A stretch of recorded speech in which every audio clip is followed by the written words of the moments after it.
Aloha, siblings. Today's video is going to be a bit of a biographical video. I thought that I had made one like this before, and I kind of wanted to not, double up on information, but, as I've said before, and I'll say again, there is value in repetition. But I'd do a quick scan. I didn't go really detailed, whatever, but I said, just looking through my content as it exists, recording, this. I didn't find anything that looked like it said anything in the title about a biography, so maybe it was in one of my rambles or something like that. But I think I would have said, ramble about biography or something like that. And I'll probably do something like that for this video. In any case. So if you've heard these stories before, I know some of these things I might, well, I don't know, because I'm not 100% sure what I'm doing, right? I think most of you know I don't really write scripts. I'll roll it around in my head and think about it or whatever, and then when I feel like, oh yeah, I think I know what I want to say, and then I just get in front of the camera and do it. So I don't think it's any more time efficient, than writing a script. I just feel more comfortable, and I think I feel more natural, and I think you guys get a better result if I just do it the way that I do it, kind of think about it and then go by the seat of my pants kind of thing. Anyway, so before I get started, let me do the YouTuber thing, right? So if you like the video, please give it a thumbs up. You don't have to do it right now. You can wait, until you've seen a little bit more of the video. But if you do like the video, go ahead and thumbs up. And similarly, like if you've seen, this one and maybe a couple of others or something like that, and you like them, then subscribe. YouTube likes you to click the notification button, so I'll encourage you to do that. I also have some links in the description. One is for my vlog channel, I have a vlog channel and a music channel. W.C. Postman is the vlog thing, and 3 Monks in a Tub is the music thing, and there's links to those in the description. They're both not terribly active right now because I've been putting all my efforts into the ASMR thing right now, so until I feel like I've got this channel kind of just humming along and I have a better workflow kind of thing and get better with managing my time, as many of you know I complain about my inability to manage my time properly. Anyway, so let me get back to the thing. So I have those links in the description. I also have a SoundCloud link. That's just a couple of things there. No ASMR, it's music. What else is links? I do have a Patreon. It's $1 a month, and it just serves as a tip jar. If you don't want to do $1 a month, you could do a single dollar or whatever, just one time on the thank you button, which I think is somewhere over here, right? If you're on a computer, right? That's I think where I remember seeing it. Maybe it's a bit closer to the middle. I can't quite remember. And I'm too lazy to go check right now. So I just anyway. So there's all of that, right? Oh, okay. Also comment. Let me know what you think. Both good and constructive criticism. If you're just mean, I'm just gonna blip over you and not pay attention. I guess sharing is the thing that, I'll encourage you to do that. I think that's an effective way for me to grow the channel. All right, I think that's it. There's probably something else I've forgotten, but like, subscribe, notifications, links in the description, comments, and reply to other people's comments, share with your friends, right? There's my series of calls to action for you guys. Okay, so without further ado, let me just get into the basic topic of what I want to talk about today: biographical information. So I'll just start with all the way back to the beginning. I was born in a place called Chula Vista, which is down near San Diego, but it's closer to the border, right? It's I was born in Chula Vista. For a little while, which I have no memory of, we lived in a part of San Diego called North Park, and I think that was just really very, very, very brief. And then my grandparents helped out my parents so that they could have a house, and that was in San Diego proper, I'm pretty sure, but it's out near the border of Lemon Grove and La Mesa and the like. So if you know that area, it was 69th Street. I don't remember the cross street. So if you're familiar with San Diego, that gives you an idea where, for a short period we lived there. I had an aunt that was my grandmother's sister, so I used to call her my great aunt, but I remember reading something somewhere just fairly recently that typically the weird familial structure thing is that if it's your grandmother's sibling, then it should be your grand aunt or whatever. Now, of course, this is all just, whatever stuff people put together so they can describe things in a meaningful manner. In any case, she, like most of my mom's family, well, yeah, all of my mom's family is out of Indiana. So my great aunt, Ellen was her name, she came to live in California from Indiana. And this is my grandmother's sister, right? Because my grandparents lived down there. Obviously, that's where my parents grew up. Anyway, so she came to stay with us to give my parents a hand because they were very young. My mom was they were both basically just out of high school. My mom's a year ahead of my dad, so she was 19 and my dad was 18 when I was born. Anyway, so, and I don't really have any memories of living in 69th Street. I was 2 years and, I guess, 2 years old or something like that when we moved up. And we lived at a place that we had a chicken. Now, I'm not 100% sure that was the first place we lived when we came to up from San Diego. And I don't really specifically remember the chicken. I have vague memories of kind of the little yard sort of area. I think it was more like a patio than a yard, but again, my memory is really, really fuzzy. And mostly just because when I was a lot younger, my parents would talk about that kind of thing in a nostalgic manner, right? Anyway, I think it was the next apartment we moved into I do have memories of. And I still think that was before I was 3. And alright, so there's a couple of things. I may have shared this already, but okay, so we had this couch that the upholstery for I found to be quite itchy. It was this kind of rough textured thing, but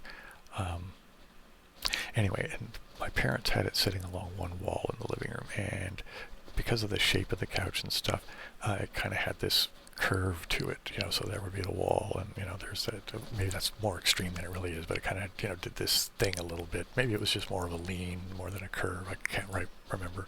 Anyway, so I used to sit kind of behind the couch, between the couch and the wall at one end of it, and I would take my mom's laundry basket, which is this, it was a faux woven basket, right? It was made out of plastic, but they made it, and the way they kind of did it looked like it was, like woven, like might be some kind of rattan sort of basket.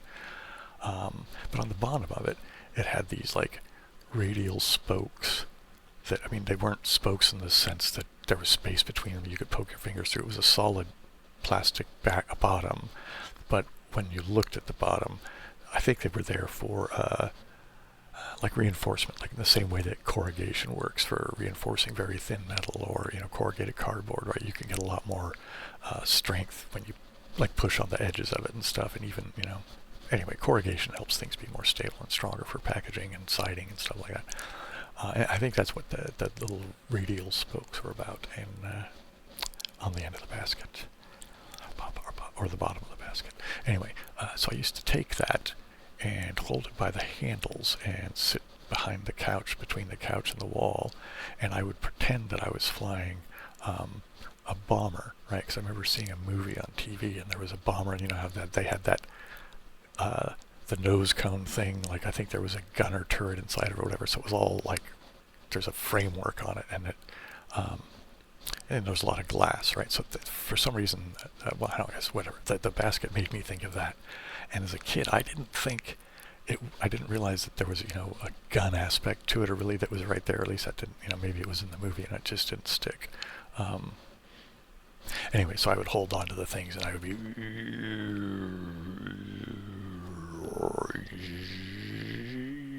thinking I was flying a plane, right?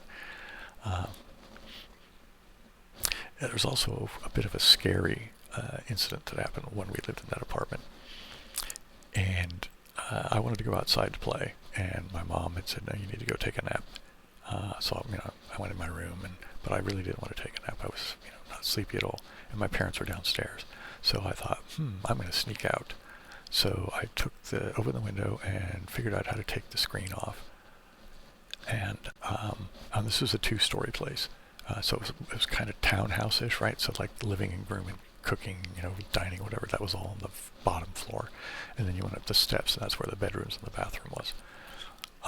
Was the bathroom upstairs? I think the bathroom was upstairs.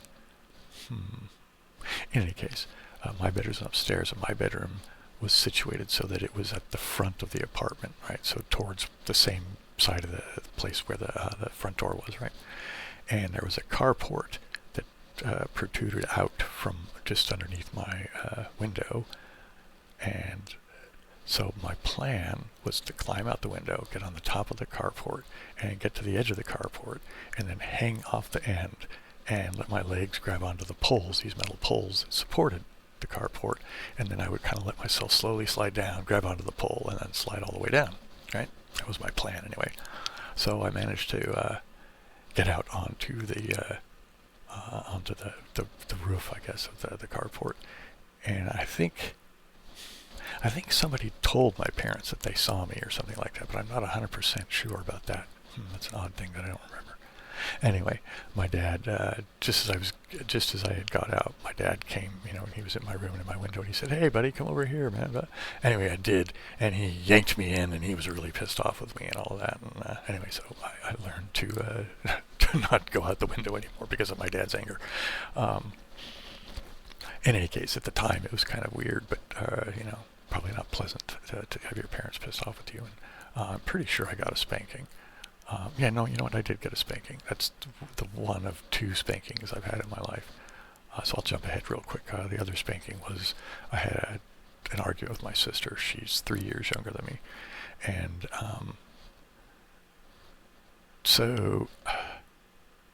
anyway, she, for whatever, so whatever the argument was about, I don't remember right now. And she came at me with Hot Wheels tracks. I don't know if you know what a Hot Wheels track is. You'll have to look it up because I don't have, I'm not sure I'm going to be able to describe it. Anyway, it was a thing, if you know what Hot Wheels cars are, it was a plastic thing that was intended for the Hot Wheels to, kind of run through. And it came in these lengths that were, 2.5 feet, maybe something like that. And you stuck them together. Anyway, I won't go into all the details, but they were fairly flexible plastic. And they weren't slot cars, so there was no, like metal bands in it for, electrical stuff being transmitted to the cars. It was all just, gravity and you pushing it kind of thing that made the tracks work. Anyway, so she came at me and was using it, the track as a weapon, and, anyway, so I got pissed and retaliated. And it was, as you might imagine, me being 3 years older than her in our childhood, I was a good deal bigger than her. And so I don't remember. I think I pushed her or something, and then I don't remember if I hit her or not. Anyway, it was over quickly because my dad, again, came, and then I did get another spanking because he was like, "You cannot do that to your little sister." Anyway, so I never, got rough with her again in that way. I mean, we would rough house, but I never, there was no negative me beating her up kind of thing after that. Anyway, so let me back. I don't know, to see if I can slow down. I feel like I'm rushing through things, so. Alright, so the next apartment, at least as I remember it, was kind of across town. That area that we lived in was a part of the Hayward, San Leandro area. I think it's actually part of the Hayward city. It might be unincorporated or part of San Leandro. I think it was part of Hayward. Anyway, it's called Cherryland. There was a place in Hayward that was called the Meek Estate. It was the Meek family. And anyway, they had an orchard. And there was this guy who was famous for having, bred a particular type of cherry. And it was this guy named Bing. I'm pretty sure he was from China. That was his last name. And there are several places along the West Coast where he got people to get his cherries, right? Anyway, so there was a cherry orchard on the Meek Estate at one point. Anyway, over time, the estate sort of got swallowed up by the surrounding city stuff, and the old house, mansion, I guess you might call it, it was turned into a historical place for you to go tour around. I'm not sure manor. I think manor is a better word, right? Manor. What did I say before? I think I said mansion. Anyway, it was a big house, right? And I'm not necessarily very good at these sort of real estate descriptions. In any case, we moved out of Cherryland, went to closer to South Hayward. Actually, I guess it was South Hayward. And yeah, so, and oh, you know, I should. No, yeah, South Hayward, right? And that apartment is where we lived. We moved there before my sister was born. She was born while we lived there, and I think having the second child was sort of the impetus for my parents to say, okay, we need to go buy a house.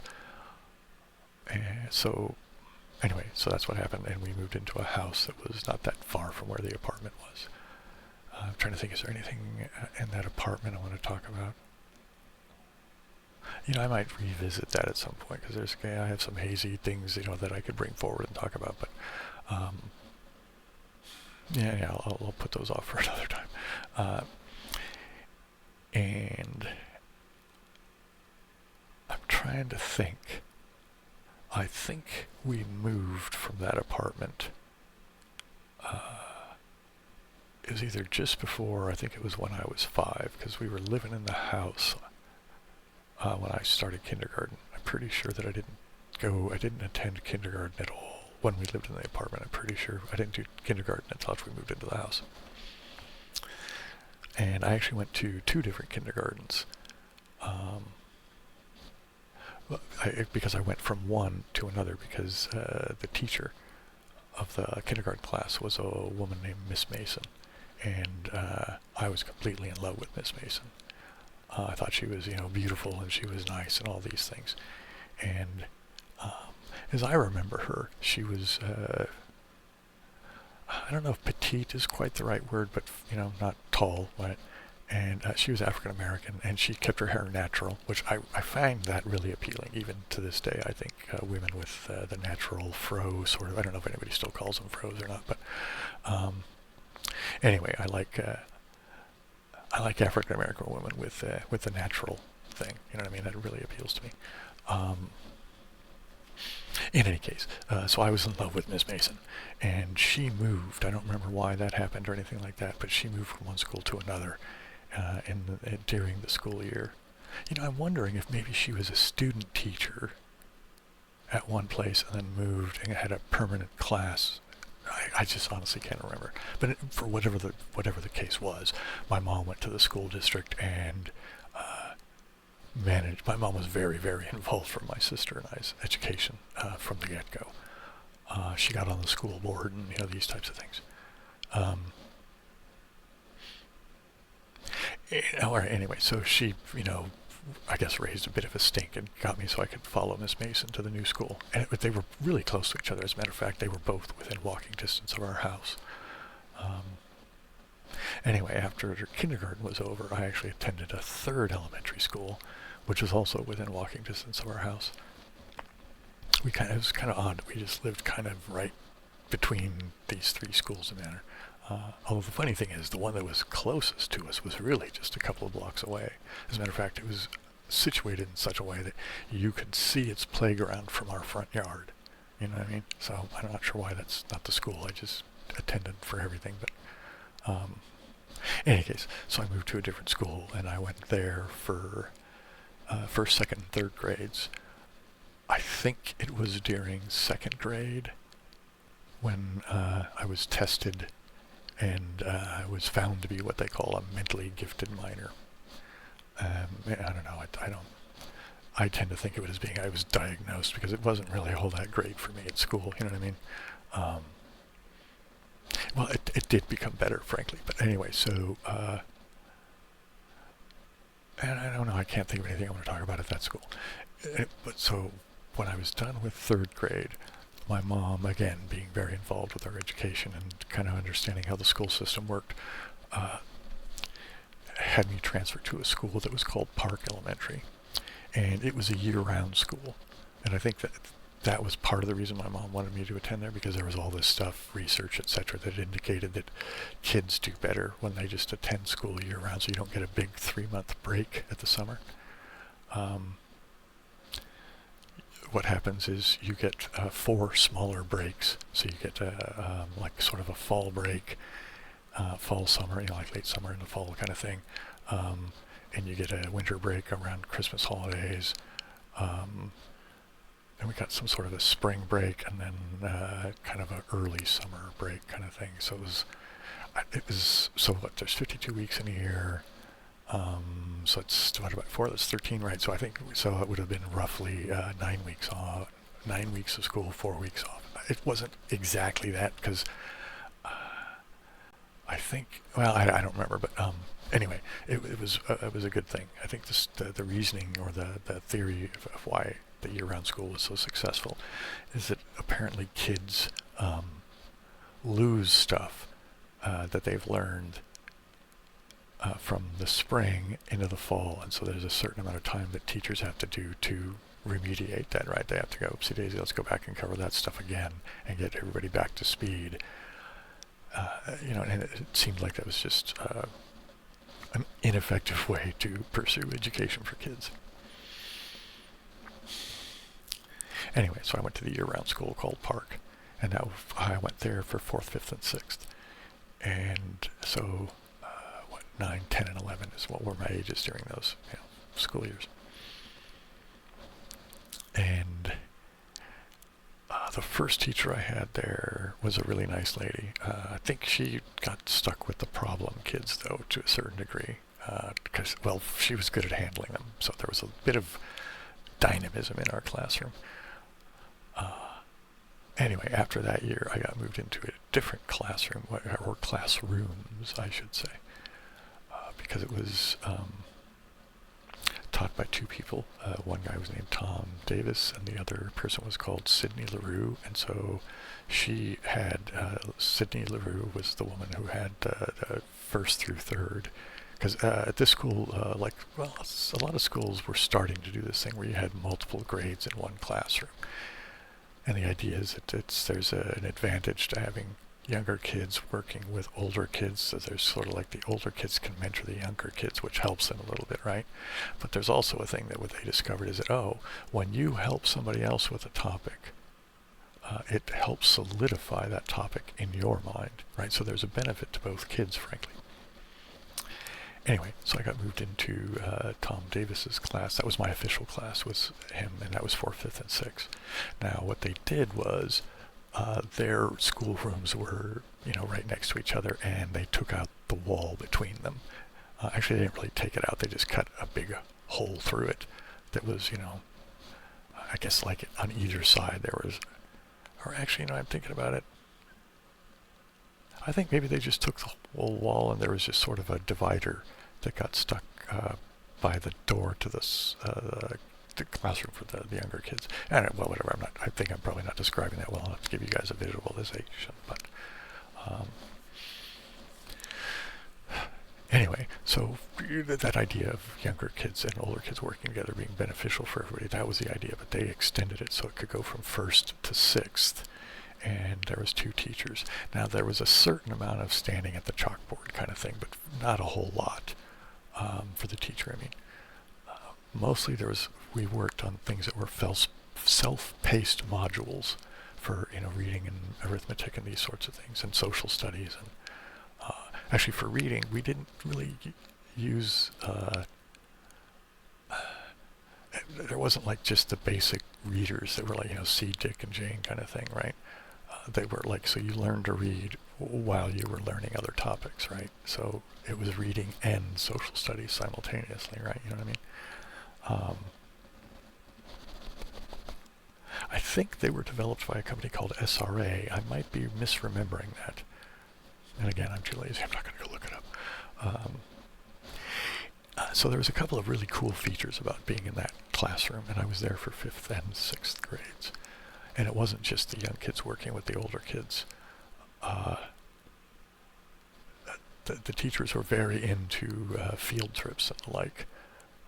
So like Mr. Davis was an opera fan, and this was a thing that he extended to other kids in other classrooms, right? So it was like, you didn't have to be in Tom Davis's class to go on this particular field trip. And what it was is he took us to the San Francisco Opera, you know what I mean? And we saw Madame Butterfly, right? You know what I mean?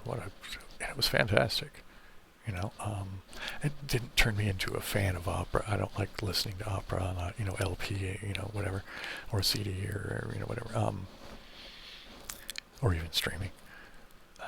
And I'm not a huge fan of musical theater either, but I like physically being there, right? It's sort of like baseball. I don't care to watch baseball on TV. It's silly. Anyway, so baseball in person is, more entertaining than baseball on TV. And I find the same thing, opera was more engaging, and I liked it when I was physically in the building rather than listening to it, without all the other stuff. In any case, there were other field trips, so I'm not going to go into all those. Well, I'll just mention a couple. One of them was we went camping in Half Moon Bay. Well, actually, there's an interesting thing about that and it was over a weekend, as I remember. Maybe it wasn't. It doesn't matter. Anyway, Half Moon Bay is on the coast, near this region, the San Francisco Bay Area. And the thing about it, though, was at really late night, so the wee hours of the morning, it started raining, like really pretty heavily. And it wasn't an expected thing by the forecast, but it's sort of like, oopsie daisy, where'd this come from? And so it was really pretty heavy. So like people's sleeping bags were, becoming wet and not useful. So they collected us all up, and there was a teacher that taught at a different school, but he lived in that area, and I don't remember, I think maybe the teachers knew each other or something like that. In any case, we all ended up at this guy's house. So it's like, I think maybe there was another house involved too, but in any case, so we got all the kids out of the cold, and then eventually we, took home and all of that kind of thing. But another field trip we did was up to a town called Strawberry, and it was sort of this exchange sort of thing. So the kids that were first through third got to stay in this sort of inn, and then the other kids that were fourth through sixth, there were families that were whose kids went to a school up there. So it was intended to be this sort of like our school meets their school kind of thing, and we stay the night up there in the mountains, because it was this place called Strawberry was up in the Sierra Nevada mountains, sort of near Tahoe. And so it had snow up there, and the family that I stayed with, and there was another kid that I guess there was two other kids, so there was four of us, and it was pretty cramped in the kids' bedroom. But in any case,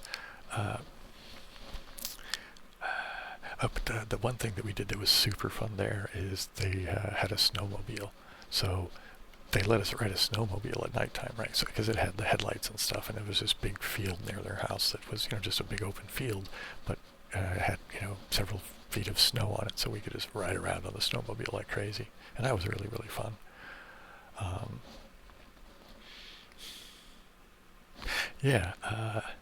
But there were other things too that were really, really cool about being in their class. So how things worked, again, the self-paced modules and that, right? So I met every week with Mr. Davis, and how he did things was you made contracts with him, right? So he would look over the work that you had done the previous week, and he would evaluate it, right? And like whether did you make mistakes in your math homework, or answering questions about the reading, or all that kind of stuff out of the self-paced stuff. And he would correct it. Now, we didn't get letter grades at all, and there was no letter grade report cards sent to the parents either. Everything was either what was it? It was something, I don't remember what the top. It was divided into 3 tiers. I think it was something like outstanding, satisfactory, or unsatisfactory. That's all you got.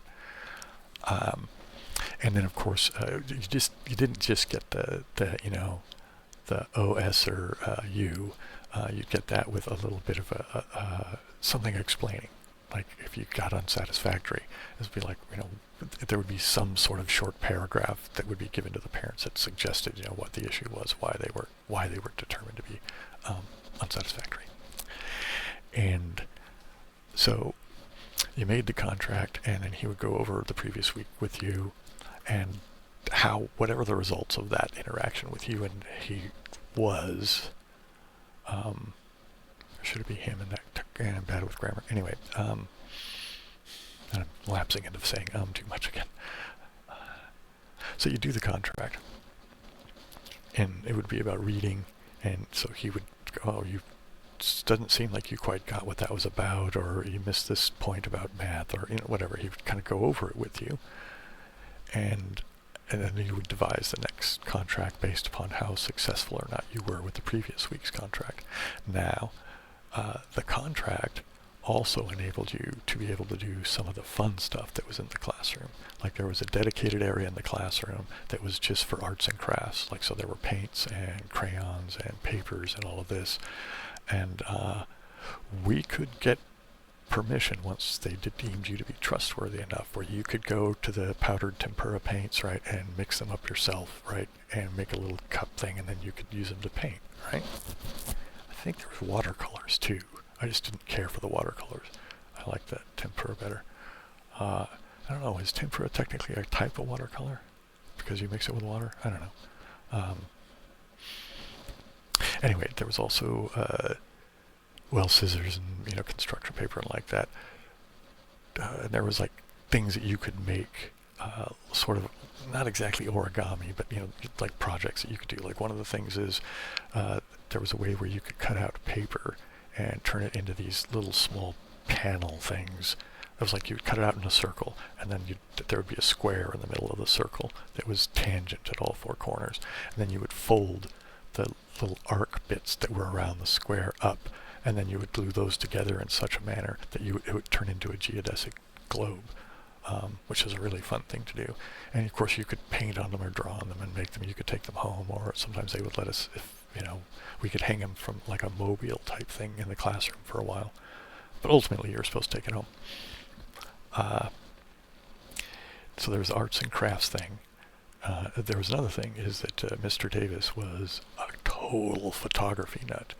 And so he got the school to give him an unused supply closet that was actually pretty good sized and turn it into a darkroom. And we got to go into the darkroom and use it. Like we learned to develop film. Well, actually we didn't develop the film. Mr. Davis developed the film. But we got to develop our own prints using an enlarger. It was all black and white. So it was pretty simple. And then we made photograms. I don't know if you know what those are. You use the enlarger and you turn on the light on top of the photography paper. But you would put objects on the photography paper so it would block the light, right? So wherever there was the object would be white, and wherever it wasn't would be black. And then you could take, once it's developed, you could take it, turn it upside down, and then do a photogram. You'd have to use longer exposure time, right? But it would go through the one picture, so it would be the negative of it, right? So everywhere where it was black before, the new one would show white, and vice versa. And so those are the kinds of projects we got to do, And there was another one that was really, really, really quite fun. I guess it was my 6th grade year was the year of. Is that right? Oh no, I guess it was both 5th and 6th. So 75, 76 was when I was in 5th grade, and 76, 77 was when I was in 6th grade, right? Did I say that right? I think so. In any case, so I was in 5th for the first part of 1976, and in 6th for the second part of 1976. Anyway, the significance of that is that 1976 was the United States bicentennial, right? Because we count the birth of our nation from the Declaration of Independence, which the date that they picked for it to have been the signatory, or the fact that it was signed by everybody, was July 4th, but not everybody signed it on July 4th. That's just kind of the official date. Anyway, so it was the bicentennial of the United States. And with that in mind, our class got to make a tapestry that was hung on the wall outside in the hallway that was along the outside of the two joined classrooms, and it was really quite long. I want to say it was like something like 15 feet long or something like that. And it was out of a sort of burlap material. So what we did is the burlap was put on the ground at some point, I think in the classroom. Yeah, it was in the classroom. Anyway, and we got to draw on it with markers. Just like, well, it didn't matter. You drew pictures on the markers, or with the markers onto the burlap. And so then, that got hung up on the wall. But sometimes it would come down, and sometimes you'd go do it on the wall. So it was like this weird dynamic thing that was happening. But okay, so let me get to what we were doing with it. Okay, I don't remember whether it was Mr. Davis or Miss LaRue, but one of them knew somebody who kept a flock of sheep, and they would give us raw wool that had just been sheared, so it hadn't been cleaned or carded or anything. It was just a lot of wool in these big plastic garbage bags, right? The big black kind of garbage bags. And so we would clean them, and then we would card them, which is essentially these weird, they look like, how Velcro is with the hook side and then the soft side, right? So imagine the hook side being a little bit more exaggerated and made of metal, and there was two of those, and you would put the wool between them, and you would do this, right? And it would not only pull the wool straighter, but it would also help get out any of the weird little bits of dust and dirt, or whatever, anything that would be not wool, right? And so it was part of the cleaning, but then also pulling that so the fibers it would elongate them, right?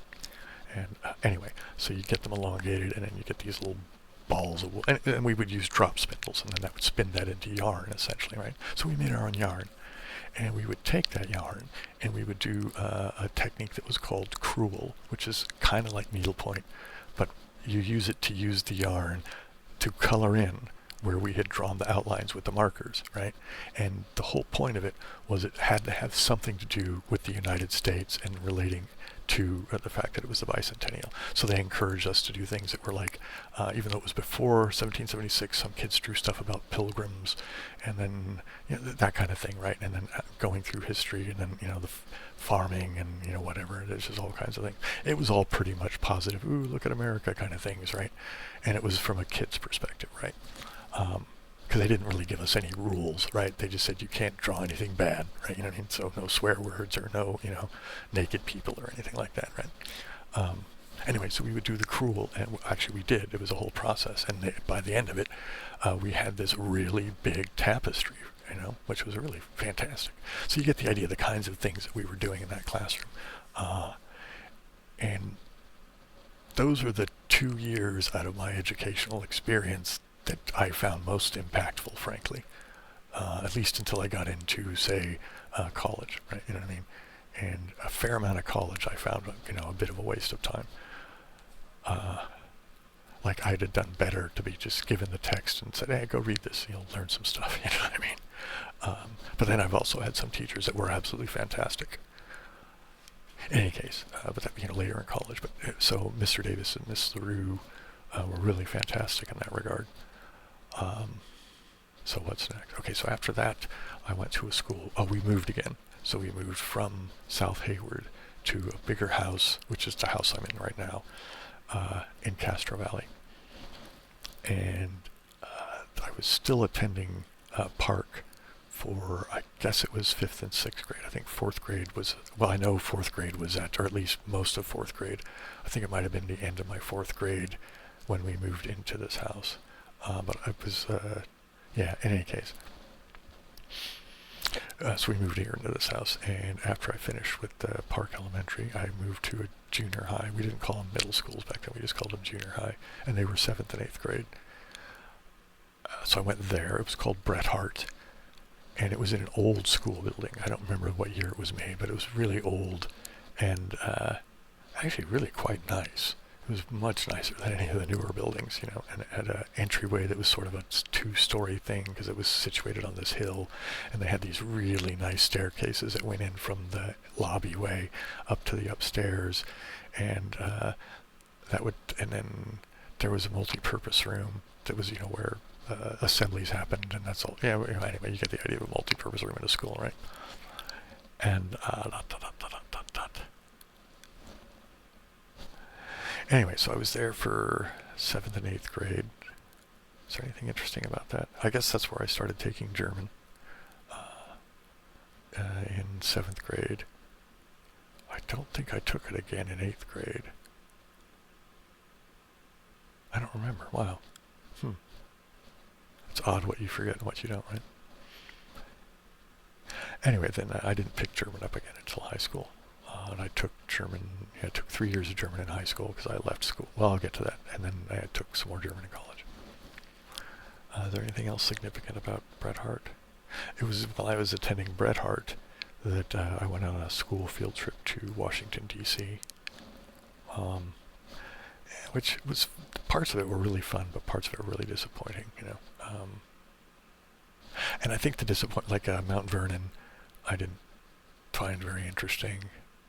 And there was a couple of other places like that. And well, actually, it wasn't that it was bad or not interesting. It's just that it was so crowded, you really couldn't see things well and get to understand them. You know, it was just like, oh my goodness, what's that? You know, and you're kind of forced to move along faster than you'd really like because there's just so many people in there, you know. I did like the Smithsonian Institute. That was fantastic. That was absolutely fantastic. And when we went to the Smithsonian, they kind of let us go on our own in these small little groups, right? And there was a few chaperones that would sort of just roam around trying to keep an eye on all of us. But the truth is, though, there were several schools there for during this period of the field trip, and so there was lots of kids and lots of school buses, or not school buses, but coach buses, I guess, and that's what was taking us around places. So there was a lot of chaperone teachers from various places, not just and it wasn't the whole school, right? It was there were multiple schools or kids from multiple schools in our group from our school district. And the traveling part of it was fun. It was the longest plane ride I had been on at that point, but I had tons of experience. I'll interject this now. So when I was really young, my parents would put me on the plane by myself to fly down to San Diego to stay with my grandparents. And I really liked it. We always flew PSA, which was Pacific Southwest Airlines, I think is what it stood for. It doesn't exist anymore. I think it got swallowed by just Southwest Airlines. And it was really cool. It was groovy, man. Like the stewardesses wore these really cool, like bright orange, purple dresses that were, I found very exciting. But we're talking late 60s, right? Because I was born in 1965, right? Did I say that? August 20th, 1965? Anyway, I loved flying. I still love flying. I just, can't afford to go anywhere right now. Yeah, anyway, I loved flying, and the stewardesses were always really nice to me, and you could get coffee, tea, or punch, right, in these little paper cups. But I just went for the punch, because it was just, basic red punch, right? It's probably, Hawaiian punch, I don't know. Yeah, so I don't know. And I've, flown bunches and bunches of time between, the Bay Area and San Diego. As a kid, as a teenager, as an adult, right? Anyway, because family things going on between San Diego and up here in the Bay Area. Is there anything about Bret Harte I want to talk about? Oh, one interesting thing is that part of the multi-purpose room is that it also served where you could put on plays, that kind of thing, or even musical performances or whatever, right? But the point being, though, it had like an actual stage area that had curtains and the stuff, so you could have some of the curtains that were what are they called, flyers or something like that, because there's like multiple layers of curtains as it goes back to the. Anyway, so it was like that, and it had this big roll-up door, a big metal roll-up door at the very, very back of that room on that part of the school, and on the other side of that roll-up door was this big amphitheater, and it was a concrete amphitheater that was really good sized, and we never used it except for anything like a lot of us, if the weather was good, that's where we would take our lunches, and yeah, it was pretty fantastic. I guess then after junior high, I went to Hayward High for 9th grade. And I really liked that because, okay, so on the very first day you get to Hayward High as a freshman. All freshmen have first period PE. That's just the way it was. And so the very first day of first period PE, and we got divided up into boys PE and girls PE, right? I don't know if they still do that anymore, but that's what they did back then. And because it was odd, because in junior high it was integrated, right? There was a locker room, but so you had to change into your gym clothes, but all it was all just both kids, girls and boys in the PE. But when I got to high school, at least at Hayward High, it was separated out. And oh, actually, was it? Yeah, I guess it was. And now I'm thinking, right? I think junior high. Okay, so now that I'm thinking about it, there was a woman's coach in junior high, but we still played certain sports together, I guess, in junior high. But there were certain things that got separated out. Like for a little while in junior high, they did wrestling, and so that was separated out. Only the boys did wrestling. I don't remember what the girls did while we were doing wrestling. And we did that in the multi-purpose room, so it's sort of, which is odd because we did have a gym at that junior high as well. Interesting. That had slipped my mind. Anyway, so back to freshman year at Hayward High. So on the very first day of first period PE, all the kids, boys and girls both, and then the two coaches were there. But this guy, he was called the Dean of Men. So they had a principal, a vice principal, a dean of men, and a dean of women. And it was odd, but anyway, that's what it was. Anyway, so the dean of men, I think his name was Mr. Webster. Anyway, so he gave us this big speech explaining all the rules about, we were now in high school and there was a certain amount of maturity that was expected of us and a certain amount of behavior, or the types of behavior that would be tolerated and encouraged, and there was others that would not. Now, one thing was that I really liked is that it was what was called, they called it an open campus. So like at lunchtime, you could leave campus and go someplace and get lunch, or if your parents wanted, they could, come pick you up, take you home for lunch, and bring you back, kind of thing. Or it was, there wasn't really much to walk to in time to walk there, get food, and walk back. But here's the thing: some of the kids who had cars, obviously, because they were allowed to drive, and there was a parking lot kind of thing. So if you were over 16, there were student drivers there, right? Or not student drivers, in fact, they were learning to drive, but people who were students that also owned their own cars and drove. And so if you happen to know an upperclassman, you could go, oh, hey, where are you guys going? Could I ride along? That kind of thing. Which I only did a few times. And that was actually a pretty cool thing, but it was, the deal was that Mr. Webster, again, was like, we're going to trust that you know how to, if you're going to leave campus, you need to come back in time for school. And if you don't make it, it's going to be a truancy mark. You know what I mean? So they're just like, look, we're going to give you a certain amount of freedom, but you also have to behave with a certain amount of responsibility. So I thought it was pretty interesting. I don't know, I mean, when I went to Helix High, when we went to San Diego, which I guess I'll go ahead and go into now. So we moved after my grandfather died. After a short period of time, my mom decided she wanted to move back to San Diego so that she could be in the vicinity of her mother because her father had died, right? She thought it was important for family to kind of be together. So we moved down there for a while. So we were down there for my sophomore and junior year. And then we came back up to the Bay Area because it was always understood that it was sort of a temporary thing. In any case, so we went back after that. But anyway, so while I was in San Diego, or San Diego County, we lived in La Mesa. And I attended Helix High School, and which is, for San Diego anyway, it was really famous because they were like one of those schools that did football really well. Like really well. And not only that, but the marching band associated with the football team always like won awards at all those sort of band competition things and stuff like that. So it was like our football team and our band kind of hand in hand were like, the badasses of the school district kind of thing. I didn't care, frankly. I mean, everybody else was all, oh, school pride. And I was like, look, I'm coming here to go to school. I'm not proud of the school. It's just a place that you go to learn, man. What the hell is that? Anyway, that was my attitude. And I found it completely unpleasant.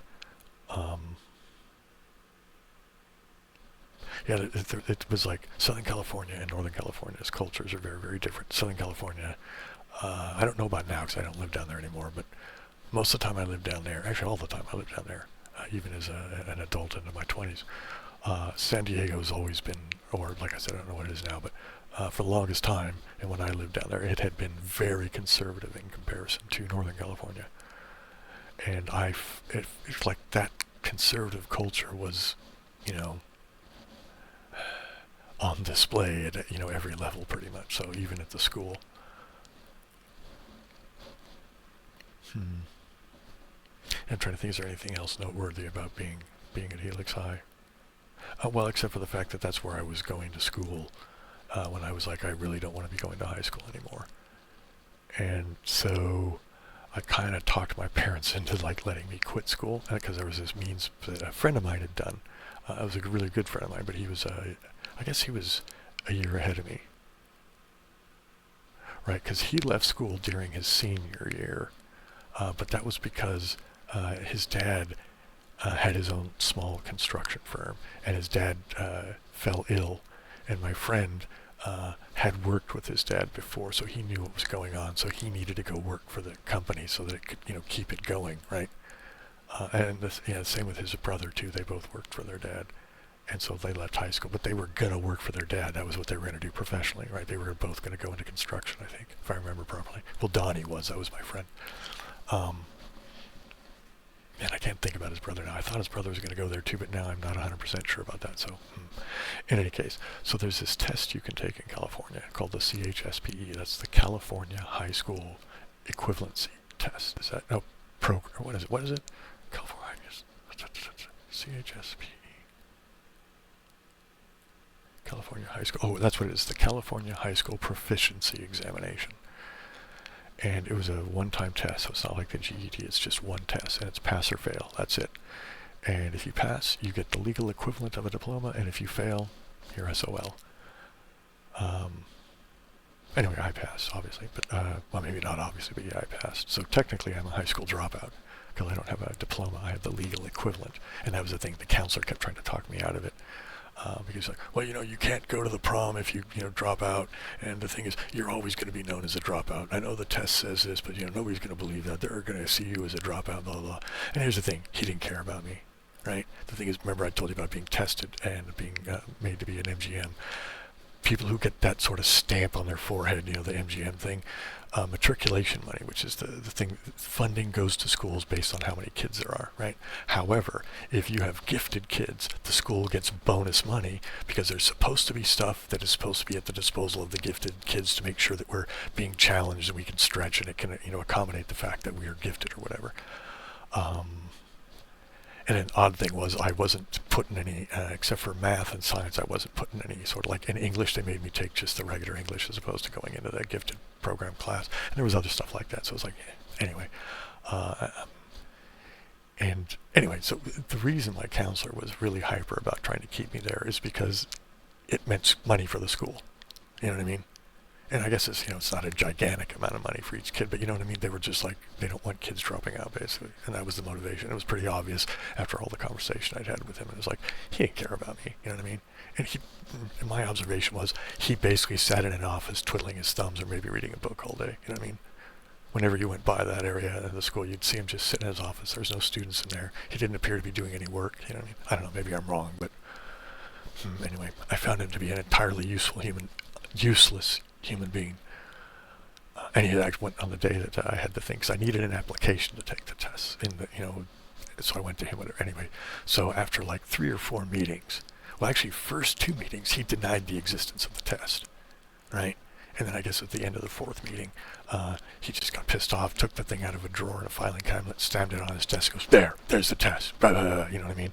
And he was just really, you know, I probably should have gone and said something to somebody about it because, I mean, there was no physical thing, but he was verbally, I mean, he didn't use swear words, but he was very aggressive and inappropriate with somebody who was supposed to be a kid that he was being a counselor for, you know what I mean? And it was just like, oh boy, man. And I was thinking, if he hits me, I'm going to have my mom sue him out of existence, you know what I mean? Because it really felt like that's what was coming. But it didn't. But anyway, so I eventually took the test and just bailed. But that gives you kind of an idea of the culture. Like, there was a couple of teachers there that were cool that I liked, but there was a lot of them, man, they were phoning it in. You know what I mean? They just weren't, you know? Anyway. Yeah, the sad thing is I've seen a lot of teachers. This really depresses me because there's a lot of teachers who are really, really good, you know? But there are these teachers out there that they see it as an easy gig, you know what I mean? Like, I had a photography class again at that high school, and the photography teacher didn't really do anything. Like, you could get cameras, because I didn't own a camera, so you could check these cameras out that were property of the school, obviously. It was those old, kind of older ones that you flipped up the top and you looked down into kind of thing. And it used, I can't remember what the film is, but it's a bigger format than something like 35 millimeter. And it takes actually really good pictures, to be frank. But she basically just sat at her desk. She took roll, and she gave us, like at the very beginning, she gave us some instructions on, you know, how to turn the knobs to make the focal thing work, and how to, you know, line up the meters so you could get the right f-stop and all that kind of thing, right? And so that was like the first week of school. And then after that, she was basically just sitting on her ass and basically being a babysitter, you know? You turned in your photos, and basically all you had to turn in the photos, right? There was no really grading of them. There was no critique or, you know, like, oh, you could do this better if you ... I said, oh, that's kind of a nice picture, but okay, so you satisfied that. And all you had to do was satisfy, she did give us types of pictures. Like, you had to do so many landscapes, and she wanted you to do so many that had like a depth of field thing, like where one thing was really sharply in focus and the other stuff was like blurred in the background kind of thing. So she gave us assignments that were like that, and you know, I guess she would look at them when you turned them in, and all you would get was like, oh, okay, yeah, this is fine, so you've done that. And the more you did or whatever you satisfied, whatever, as far as ticking off the boxes, that was your grade. You know what I mean? There was no real instruction. Anyway, I just bring her up because it gives you an example of, you know, there was a lot of teachers in my experience that were that way. And let's get off that because that's actually pretty negative, isn't it? And this is supposed to be an ASMR channel, so... Anyway, so how long have I been doing this? Almost an hour. So let me get off the negative nonsense and start talking about stuff that's more positive, I guess. What am I going to say positive about Helix High? Oh, the German teacher was cool. His name was Knott. That was his last name, Knott. And so we called him Herr Knott. Which was fine. He didn't mind any of that, right? Whatever. So, and he was really good. He was, you know, impassioned about Germany and German culture. And every summer he would take a bike trip through Germany, you know, like a kind of a bike, well, just a bike tour through Germany. And you could, he did like do a thing where it was like a tour. So you could ask and he'd give you all the forms and stuff, and you could join the tour for over the summer, you know what I mean? But it was extracurricular, right? It wasn't, you know, officially part of anything to do with the school. It was something to do with that. I think he must have had a relationship with some sort of tour company or whatnot that put the packages together for him, and then, you know, all he had to do was get the kids to sign up, fill out all the appropriate forms or whatever, you know, for insurance and the fact that you're going out of the country with a, you know, chaperone sort of situation. And I was going to do it, and then I changed my mind for some reason. Anyway, I don't remember it right off the top of my head, but it might come to me at some point. So anyway, so in freshman, I took German as well at Hayward High, and she was good too. That was a woman teacher. And her name was Gless, so Frau Gless. The kids used to behind her back call her Frogless. But she was really, really nice. So it bugged me when people, you know, did the whole negative nickname thing, because they were saying it pretty, you know, Miss Frog, she's frogless, sort of. Anyway, it's like, it bothered me. Anyway, then I took 2 more years with Herr Knott. Or did we say Knott? I guess that was it, the Herr Knott. I don't know. If as a German speaker, tell me which one would have been the more appropriate pronunciation. I usually remember rules pretty well, but I'm thinking that O is long unless with an umlaut or something, right? Am I remembering that right? Because it would be like O and then U, right? And then U is like U, something like that. I can't ever remember those things. Well, I shouldn't say that. I do remember them sometimes, but sometimes I can't. Like the ones between O umlaut and U umlaut, I don't quite remember how you hold your tongue, etc. very well. Anyway, that's and then I did take, I guess 3 more semesters in college. Is that right? 3 semesters or just 2? I don't remember. 2 or 3 semesters in college. So I've studied German quite a bit, and I used to be, I wouldn't say fluent, but I could understand and speak with German-speaking people. I could watch movies that were, in German without subtitles and, that kind of thing. Not anymore. Not even close. I have been tinkering with the idea of, because I'm pretty sure, I think it might even showed up in my show and tell for my books. Which, if you guys like show and tell, there's I do have one where I show and tell my books. Well, part of my books, but because I can't find. Anyway, I only found 1 box of my books. I don't know what happened to the other ones. Because it was from when I was moving, right? Any case, I was going to get out one of the texts and maybe just try to go through that. And I might try to in the way that I'm doing geography, right? And I kind of film or make videos out of part of that process. I'm thinking of maybe doing a similar thing with German, but we'll see. Because it's like I keep getting these ideas of things that would be cool to do, but I'm so bad at managing my time. I am getting slightly better, but anyway. Is there anything else I want to talk about today? Because I don't know that there's going to be all that much noise that needs to get clipped out. There was no banging upstairs, and that typically doesn't go through the headset, so, it's lo-fi anyway, isn't it? So, unless it's, a horrible noise, I probably would never cut it out of this place, or when I'm doing the lo-fi stuff. Is there anything else I'm going to do today? No, there's tons of things I could talk about, but I set out to think I'd just do this for about an hour, and it's been about an hour, so, yeah, that's going to be it for today. I'll try to remember that I got to at least Helix and the CHSPE and a little bit of German in college, and I might make another one of these going further into my future, or my past, but future from where, I left off here. Yeah, I probably will. Who knows, but in any case, I hope you guys liked this. I hope it served whatever purpose you came to watch it for. And, okay, you know what, I'm going to do another bonus word thing. So what is it going to be today? Okay, it's going to be a bonus phrase. And it might be a thing that, some people might go, ooh, that seems good. And so I bought myself a new green screen, which my thinking is it will remain taut and make it easier for me to keep the background smoother, so it'll be more effective green screen. Anyway, so that's what the thing is. So, the phrase is brand new green screen, right? Brand new green screen. So if you're the first one to give me that the bonus phrase, I will pin you to the top of the comment section. And you can put other things in the comment if you want, or make multiple comments too, that's fine. But so whoever's first with brand new green screen gets pinned. Like, what's that? Oh, I can't remember their name of their channel, but they go, we'll pin ya. Anyway, so that's going to be it for today, gang. So, aloha, sibling.